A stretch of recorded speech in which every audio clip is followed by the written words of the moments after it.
بلکہ اس کی ہوا حاضر ہو جاتی ہے، اس قدر ڈرتا ہے کہ کیا ہے؟ اللہ فرماتا ہے اشداء علی الکفار رحماء بینہم۔ یہ آیت مفسر علماء مفسرین فرماتے ہیں اللہ نے عمر فاروق رضی اللہ تعالیٰ عنہ کی فضیلت اور حق میں نازل فرمایا کہ جناب عمر فاروق رضی اللہ تعالیٰ عنہ جب آپس میں بیٹھتے ہیں مومنوں کے ساتھ، صحابہ کے ساتھ، رحماء بینہم، اس قدر نرم ہو جاتے ہیں کہ بہت ہی پانی آپ خود ارشاد فرماتے ہیں۔ جناب سیدنا عمر فاروق رضی اللہ تعالیٰ عنہ فرماتے ہیں کہ مجھے اللہ تعالیٰ کی رضا کے لیے جب کبھی کسی پر سخت ہوتا ہوں تو میں پتھر سے زیادہ سخت ہو جاتا ہوں اللہ کی رضا کے لیے، اور اگر میں نرم ہوتا ہوں اللہ کی رضا کے لیے تو جھاڑ سے زیادہ نرم ہو جاتا ہوں۔ اس قدر نرمی آپس میں بیٹھے اور آپ لوگوں کے ساتھ سختی، اس قدر سختی ہے اللہ اکبر کہ جنگ بدر کے موقع پر آقا علیہ السلام کو فرمان عرض کیا یا رسول اللہ یہ تحریک اپنے اپنے رشتہ داروں کے حوالے کر دو اور آج فیصلہ ہو جائے، ان کی گردنیں اڑا دو، اس لیے کہ یہ آپ کے اور اللہ کے دشمن ہیں۔ رشتہ داروں کو کبھی معلوم ہوتا ہے کسی کو بھائی اللہ اور اس کے رسول کے لیے، لیکن جناب عمر فاروق رضی اللہ تعالیٰ فرماتے ہماری رشتہ داری اللہ اور اس کے رسول کے لیے ہے، دنیا کے لیے رشتہ داری نہیں ہے۔ ہماری رشتہ داری ناموس سے سرکار کی نسبت صلی اللہ علیہ وسلم کی وجہ سے اور دین اسلام کی وجہ سے۔ جناب سیدنا عمر فاروق رضی اللہ تعالیٰ بڑا منفرد واقعہ ہے آپ کا اسلام لانے کا۔ ایک طرف جناب سیدنا عمر فاروق رضی اللہ تعالیٰ کے لیے آقا دعائیں کی سلسلہ دعا فرماتے ہیں۔ آپ نے دعا فرمائی عمر بن حشام یا عمر بن خطاب، ان میں سے کسی ایک کو اسلام کے لیے ترقی اور اسلام کی تقویت کا باعث کرنا اور مجھے عطا فرما، یہ آپ نے دعا ارشاد فرمایا۔ اور دوسری طرف جناب سیدنا عمر فاروق رضی اللہ تعالیٰ گھر سے تلوار لے کر نکلتے ہیں، لوگ مسلمان ہو رہے ہیں، بہت سارے لوگوں کو مارا پیٹا، ایک غلام کو بھی مارا، ایک کنیز کو بھی مارا۔ ان کا جواب کیا تھا؟ جواب یہ تھا کہ ہماری جان ختم کر دو، لیکن اب جو ہمارے دل میں اس معلوم کی محبت رچ رہی ہے اسے نہیں نکال سکتے، اور اگر مار دو لیکن ہم سرکار کا اور اللہ کا نام لینا نہیں چھوڑیں گے۔ کہ بات یہ ہے کہ جس شخصیت کا یہ نام لے رہے ہیں اسی کو صاف کر دیا جائے تو مسئلہ ختم ہو جائے گا۔ بڑے جلال کے اندر تلوار نکالی، بے نیام تلوار، ننگی تلوار لے کر آقا علیہ السلام دار ارقم میں جوش اور غصے کے ساتھ غضبناک ہو کر سرکار کو مارنے کے لیے، نعوذ باللہ قتل کرنے کے لیے جناب عمر فاروق رضی اللہ تعالیٰ عنہ رستے میں ملاقات ہوئی کسی صاحب سے، بڑے معتبر نہیں نام آتا ہے رضی اللہ تعالیٰ عنہ۔ انہوں نے کہا جا رہے ہو تیور دیکھا، بڑے جوش میں کہا آج قصہ تمام کرنے جا رہا ہوں، فرمایا جاؤ جا کر گھر کی خبر لو پہلے، کیا ہوا گھر میں؟ بہن اور بہنوئی اسلام لا چکے ہیں۔ گھر میں پہنچے تو بہن تلاوت کر رہی ہے اور سورہ حدید کی تلاوت ہو رہی ہے، سبح للہ ما فی السماوات والارض۔ یہ سورہ حدید کی تلاوت آواز تھوڑی سی کانوں میں پڑی۔ اب اس اللہ کے کلام کا معجزہ ہے کہ یہ جس کے قلب پر پڑ رہا ہے اللہ تعالیٰ اس کے قلب کو نرم فرما دے۔ دعا کرو مسلمانوں اللہ اس قرآن کا نور ہمارے قلوب کو بھی عطا فرما دے۔ ہم نے اپنی آنکھوں سے دیکھا ہے شہر کے اندر حضرت قائد علیہ السلام قرآن پاک پڑھ رہے ہیں اور لوگ سیٹیاں بجا رہے ہیں۔ ایک دور تھا لوگ سیٹیاں بجا رہے ہیں، آوازیں کس رہے ہیں، ہڑبوم کر رہے ہیں، کئی جلسوں میں ہم نے بھی دیکھا۔ اب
قبولیت کو کہتے ہیں.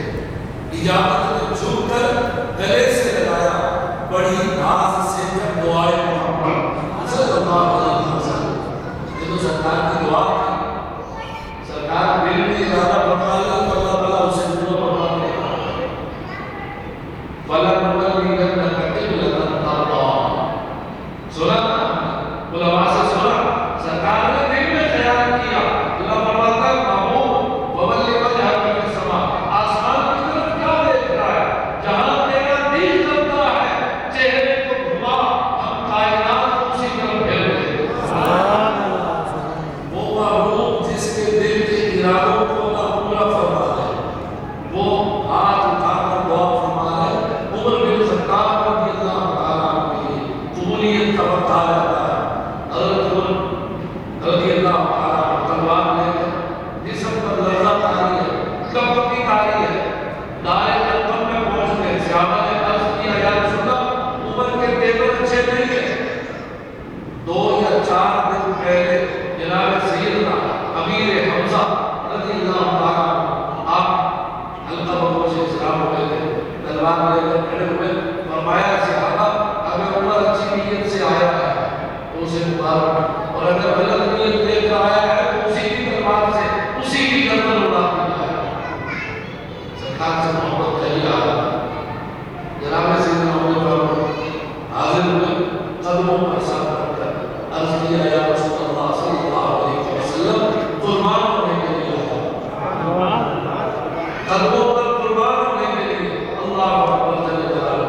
ادھر اوپر اسلام آتے ادھر وحی نازل ہوتی ہے. حضرت جبریل امین فرماتے ہیں یا رسول اللہ اللہ نے آسمانوں پر اللہ کے فرشتوں نے عمر کے اسلام قبول کرنے کی خوشیاں منائی ہیں.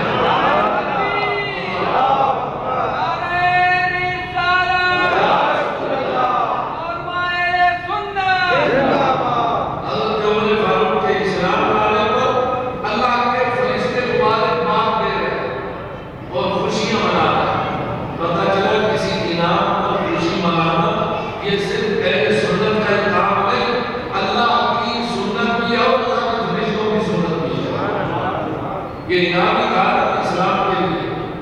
اسلام قبول کر لیا. ارشاد فرماتے ہیں عرض کرتے یا رسول اللہ کیا ہم حق پر ہیں؟ اللہ کے رسول صلی اللہ علیہ وسلم نے فرمایا ہم حق پر ہیں.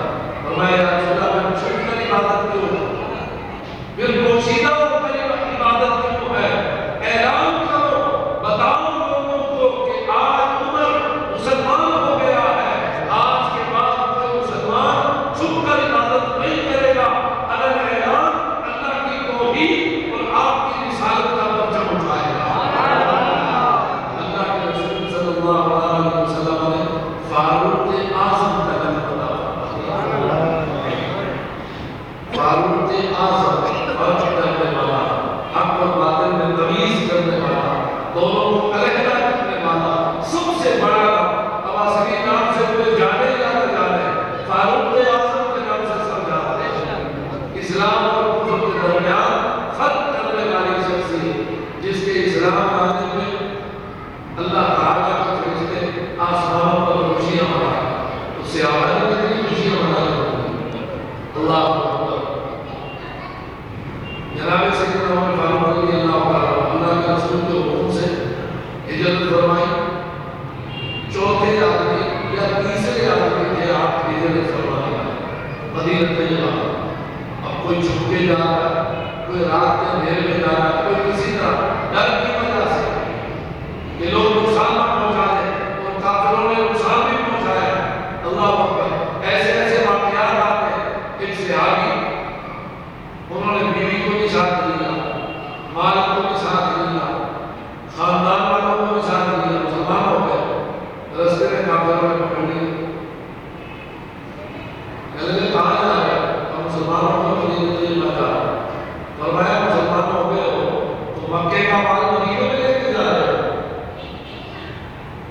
یہ تعصب آج کل ہے. اس وقت کا بھی تعصب تھا. ادھر کا مال ادھر نہیں جا سکتا ادھر کا مسلمان ادھر نہیں جا سکتا. یہ پرانی بات ہے اور روایت اس وقت کی ہے. کہنے کے کافر ہمارا مال مکے کا مدینہ لے کے جا رہے ہیں. ضبط کرو سارا مال.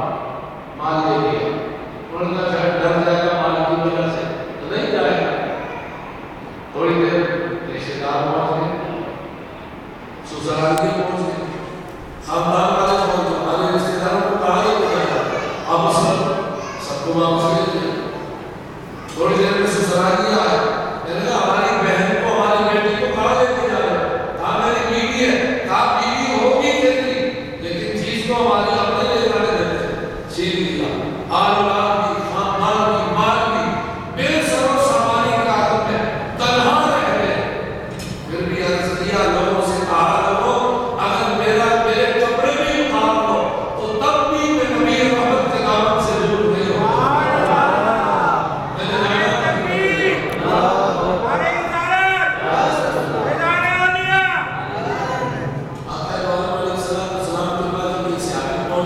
سرکار نے کھڑے ہو کر استقبال فرمایا فرمایا یہ وہ ہے جو سب کچھ دیکھ کر اللہ اور اس کے رسول کے لیے اکیلا آ رہا ہے ایسے ایسے واقعات ایسے دور کے اندر جناب سیدنا فاروق اعظم رضی اللہ تعالیٰ جمع کرتے 25-30 آدمی ہوتے جمع فرمانے کے بعد طواف کرتے نوافل ادا کرتے عبادت میں مصروف ہو کر حرم شریف کی اونچی جگہ پر کھڑے ہو کر فرماتے ہیں لوگوں سنو عمر ہجرت کر کے مدینہ طیبہ جا رہا اگر کسی میں ہمت ہے کہ وہ اپنے آپ کو یتیم کرائے اور عورتوں کو بیوہ کرائے تو آؤ اس سے حرم کے باہر مقابلہ کرو عمر اللہ اور اس کے رسول کے لیے مدینہ طیبہ جا رہا جناب سیدنا عمر فاروق اور جماعت کے آپ نے ہجرت فرمایا کہ مدینہ طیبہ پہنچ گئے تو پھر سرکار عالم علیہ السلام نے